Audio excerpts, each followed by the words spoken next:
ASMR world, some drama that I watched. And then Maternal Instinct. I didn't watch the documentary, but I know about the case from a long time ago, and I've been watching some new stuff, some new revelations about Maternal Instinct. We've got a little bit of Gabbie Hanna, and then a little bit of, if I might get to the Kelsey Renee stuff, we'll see. Introduce you guys to my new little friend, and it is the Feppo Waterless diffuser. It is an oil diffuser that does not use water, and let me tell you, the scent, I haven't tried all the scents, but the scent I have in there right now, it smells like just luxury. It smells like if I could crawl in there and live, that would be my little genie in a bottle area. I want this scent in everything. First, I'll show you the product itself. This is the Feppo Waterless diffuser, and it's got several different modes, but you see it doesn't look, I need to take the sticker off, but it doesn't look like an ugly, white, ugly, plasticky diffuser. It looks actually pretty luxe. And then it comes with the remote as well, so you can sit from across the room, turn it on, off, turn just the light on. You can turn it on to different modes, different time settings, 1 hour, 4 hours, 8 hours. And the scents it comes with 1, 2, 3, 4, 5 scents. Their Feppo Hotel Fresh Hotel Collection. This one is Clean Citrus Floral. Have not tried this one yet. This one is Classic Luxury Amber. I'm going to save that one for fall. I tend to like amber a little bit more in the fall time. And then we've got Tea Blossom Serenity. That might be my next one, actually. And we have Crystal Amber Rose, another fall one for me personally, and this is the one I have in right now. I'm immediately ordering more of this scent. It is Green Tea Blossom. Green Tea Blossom. I will link everything below in case you want to check it out and have your house smelling like a luxury hotel. Okay, moving along. So I'm coming and get into this recent drama.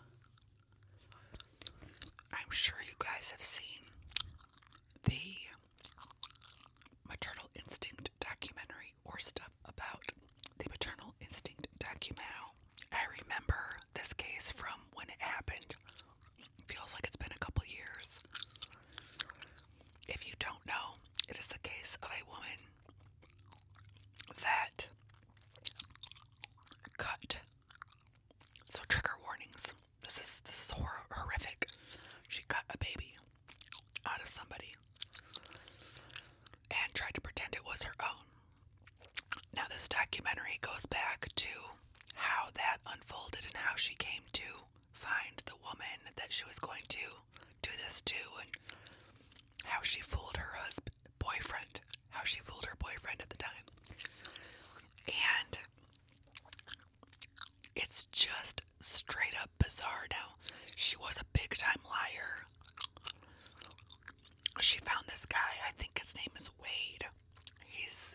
She saw him and she thought that that's exactly who she wanted, and that's who she wanted to be with and have a family with, but she couldn't have a family with him because, she couldn't reproduce with him because, according to her friends, she had already had a full hysterectomy.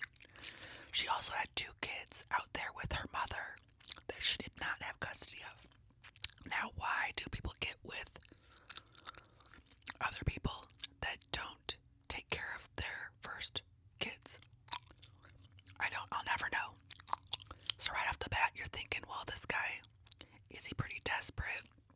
Is he just a softie? Anyway, he gets with her. She tells she has a grandiose delusion going on, right? She tells all these stories about how she's about to inherit millions from her Uncle Butch, who is an oil tycoon. And she starts buying things, and she buys Wade's, I might be getting his name wrong, but she buys Wade's mother things. But then she has to return them. She's like, oh, there's a recall on that truck I just gave you. I gotta return it. It's just bizarre. Wade's friends start noticing how bizarre this woman's behavior is. His mom notices, but as a mother-in-law figure, you gotta finesse your words if your kid's in love, you know? So she gives it a shot and he pulls away from her because of it.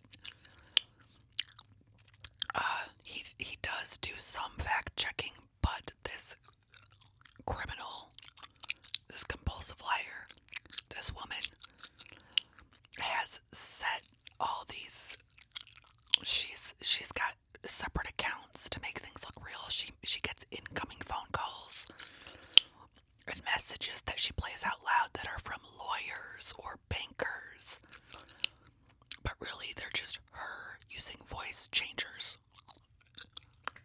Does this lady not have a job or a hobby of any sort? Apparently she spent hours in the bathroom, and I guess that's when she did all of her plotting. She ends up starting this business where she is a photographer. She's gonna photograph weddings and baby showers, whatnot. So she goes to the wedding of somebody and kind of bonds with her as the photographer. She kind of buddies with her. Even this lady's family thinks it's a little weird that the photographer is then becoming friends with the new bride. Now the new bride already had one kid, and she had one on the way. So the criminal woman, I'm not even gonna say her name because I don't really necessarily like giving these people, attention. Anyways, she knows that the woman that is just got married is expecting. So she invades her life. She starts wearing her own pregnancy belly and telling her husband that she's pregnant. And he's a little suspicious at first because he had already received messages saying she can't be pregnant, she had a hysterectomy, but he's listening to her. And at this point you gotta think this guy is, I can't even think he's naive anymore. I think he's just plain dumb, kinda. Because people were asking him, well, how come you didn't check? Like, you never checked her belly to see if it was real. You never felt any movements. And he would say, well, she would just start fights with me and sleep in other rooms. And that she said she was so self-conscious that I couldn't touch her belly or see her belly. And then she would spend hours in the bathroom like, why isn't he putting 2 and 2 and 100 and 100 together? But he doesn't. And eventually she has to postpone some due dates, and you can't really do that. You can only go a week or two over, right? But she's due. So on the day that she was supposed to get induced, she starts a fire under their trailer home so she could postpone the induction, right? A whole fire. So that gets postponed, and then she, using her aliases, using her digital tech that she uses to make other voices, she books him for a job because he sells hogs. So she books a whole day of work for him, and that's the day that she decides that she is going to go over to the new bride's house and do her surgical removal. And she does it. And she extracts. She's driving, the woman passes. I think even the older child was there, a toddlerish age. She's driving home, she gets pulled over. And she has the afterbirth in her pants. And the baby there too, and she pulls the afterbirth out like, see, I just had a baby. And I need to get to the hospital. The officer's like, I can't let you drive like that. So he starts calling her husband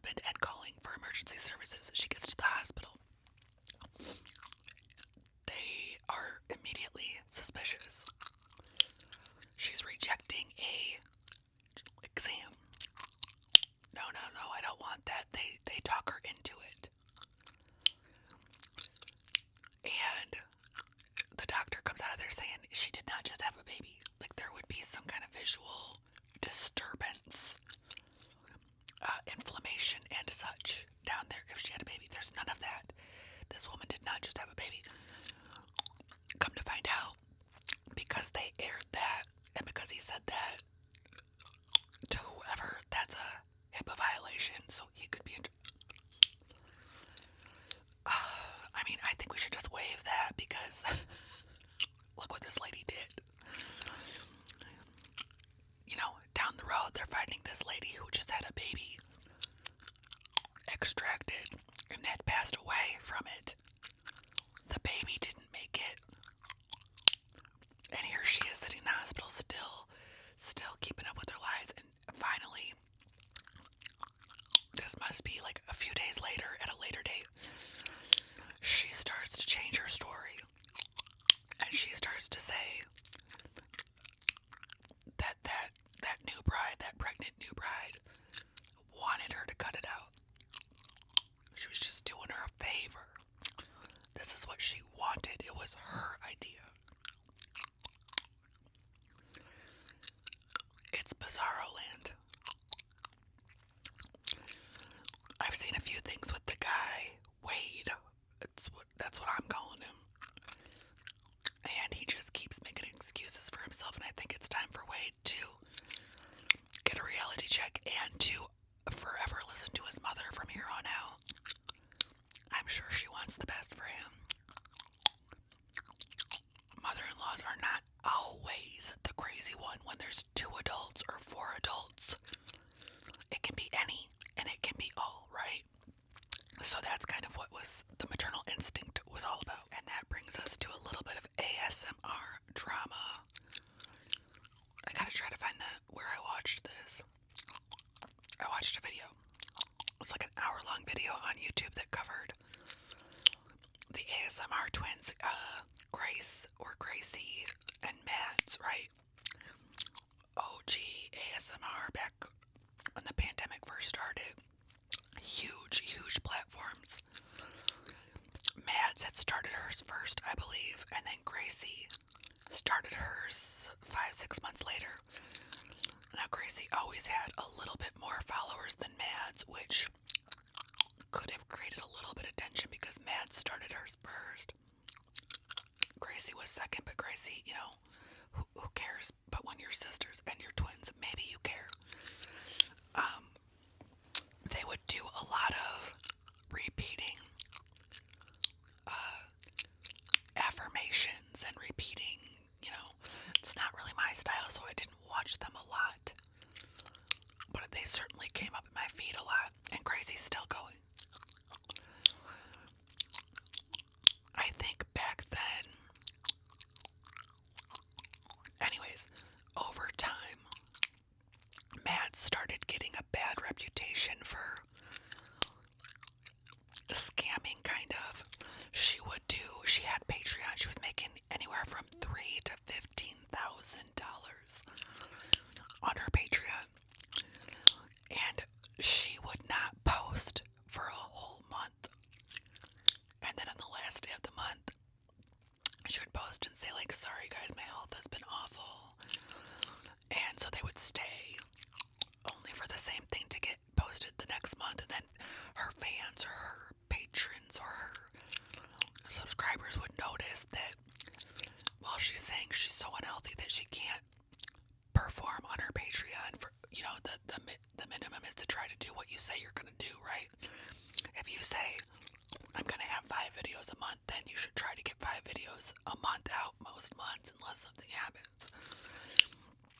And I think hers was five videos a month for $3, which seems totally fair. She just wasn't doing it. And they would see her posting pictures or little clips of her going out with friends and partying. And so then you would get you know, if your health is so bad, how are you out doing this?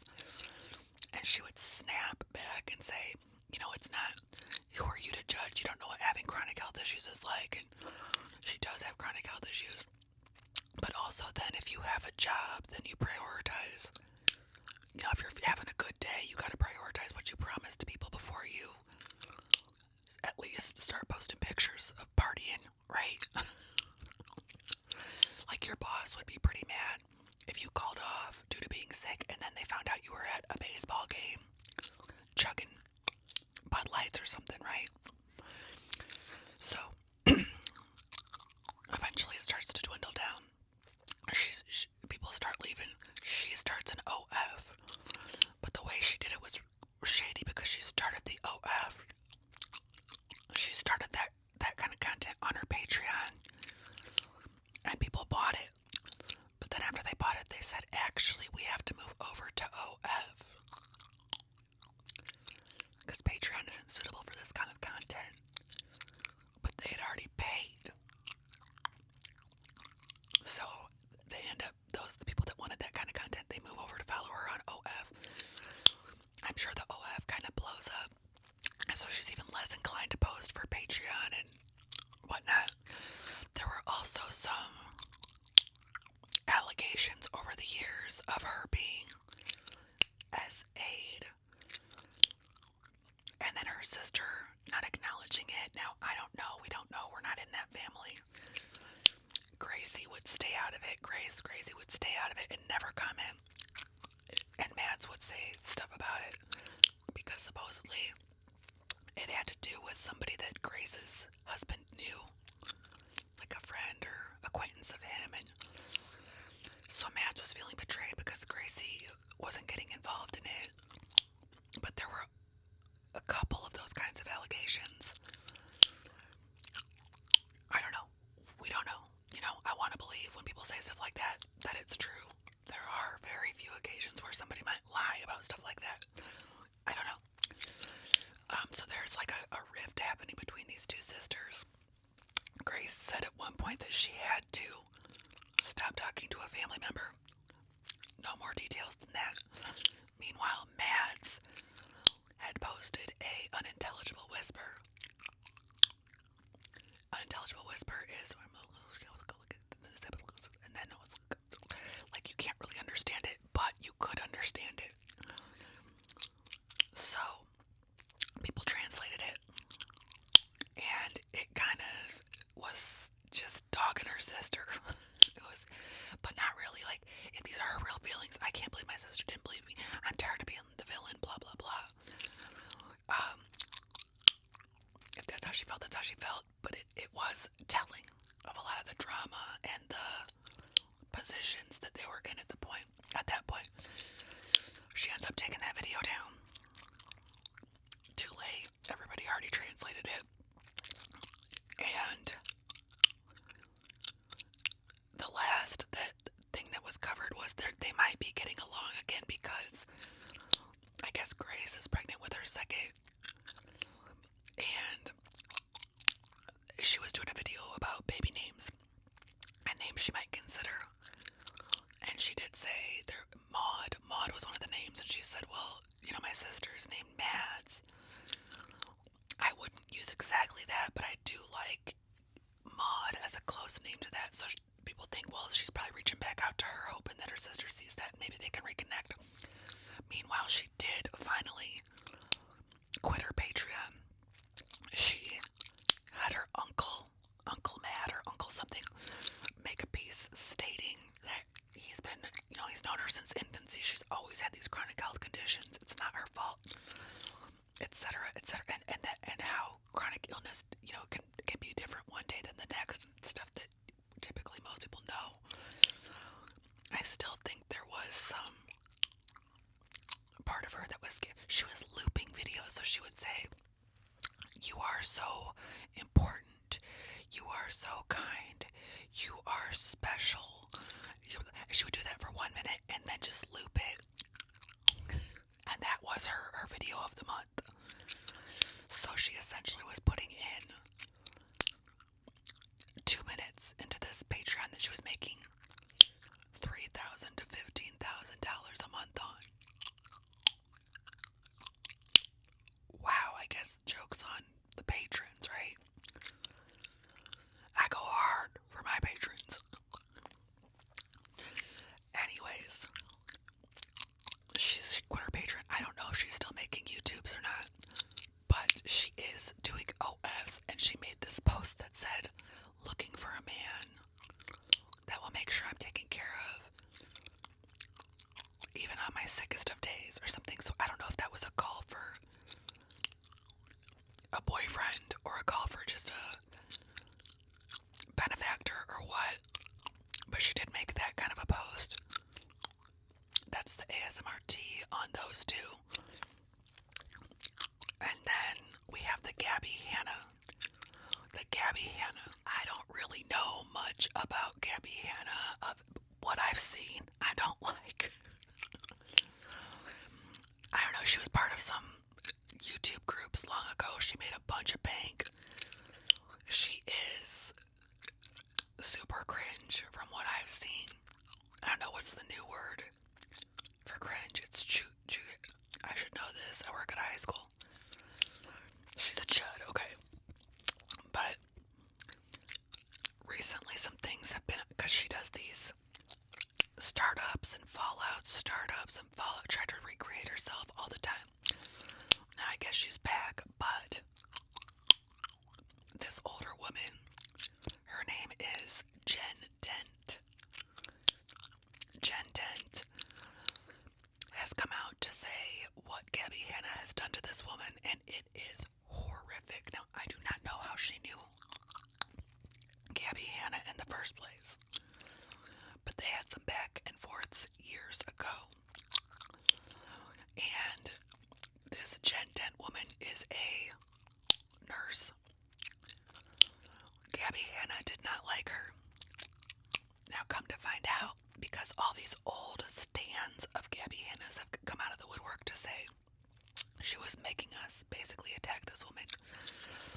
So Jen Dent found out all this information. She's just laying it all out with receipts, with testimony.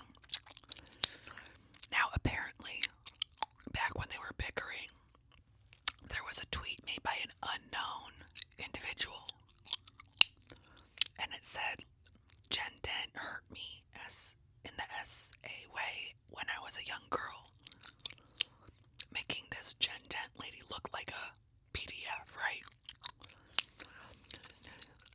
And they never posted, it was just a one-off on Twitter. They never responded to any comments. They never responded to any DMs. And Gabby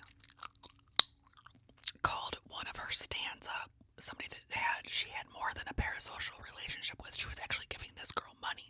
This girl that was in active addiction and whose partner had just passed and was in like rehab and stuff. She was giving her money. She calls this girl up asking her for favors all the time. Okay. She goes, she's on FaceTime with her boyfriend off camera. Gabby is, and she's like, oh my god, we just found the craziest thing. We just found the craziest tweet about Jen Dent. And she's like, babe, what does it say? And he's off in the corner, and he reads the tweet. And she's going, yeah, we need to make this big, but I can't do it. We need to make this so big, but it can't involve me. And personally, I think her boyfriend made the tweet, and then they immediately made the call. She's like, could you do it? Could you do it for me? Could you make this tweet go to all the gossip channels and make sure everybody knows that Jen Dent is a PDF with no proof? Now, wouldn't you think if that was true, she'd want to contact authorities, not gossip channels, if she was actually concerned? Or verifies, because, you know, you could say it about anybody. Anybody could say that about anybody. So they don't verify anything. She goes ahead and does what Gabby Hanna tells her to do, because Gabby Hanna sends her money. So she calls all these gossip channels. They make posts about it in their, you know, what do they call, where all the fan pages and stuff like that. They try to ruin this lady's life. They were calling her job. Calling Jen Dent's jobs. And telling them, hey, she's a PDF. You shouldn't hire her. You shouldn't let her work there. They were really out to get this woman. And that is terrifying. That, you know, you would even listen to, as an employer, why are you listening to some window. Let me check her background. Because if anybody hates anybody, they can just call and be like, oh hey, this person has a used to, cut off people's limbs in their basement. Don't hire them.